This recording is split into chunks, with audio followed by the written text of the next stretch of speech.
For millions of British children growing up after the Second World War, comics were an essential part of childhood. Every week, titles such as The Beano, The Dandy, Buster, Whizzer, and Chips, and many others entertained readers with mischievous schoolboys, eccentric teachers, and endless playground adventures.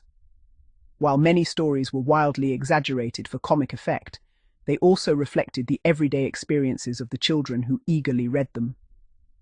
One of those experiences was school corporal punishment. Canings, slipperings, lines, detentions, and trips to the head teacher's office appeared regularly in comic strips. The naughty pupil inevitably found himself on the receiving end of a cane or slipper, usually after some spectacular prank had gone wrong. These scenes were rarely portrayed as frightening or traumatic. Instead, they were presented with humour, suggesting that, for many children of the time, this was simply another part of everyday school life.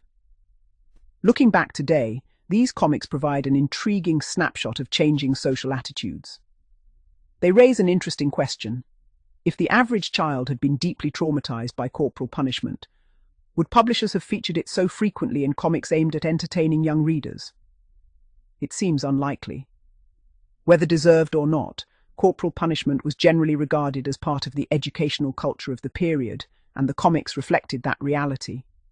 The illustrations themselves also captured the classic image of the traditional British school.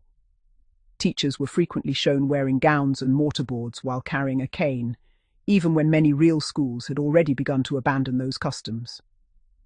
Although not always historically accurate, these instantly recognizable images became part of Britain's cultural memory and remain closely associated with the era. Sometimes the most revealing history isn't found in official records or government reports.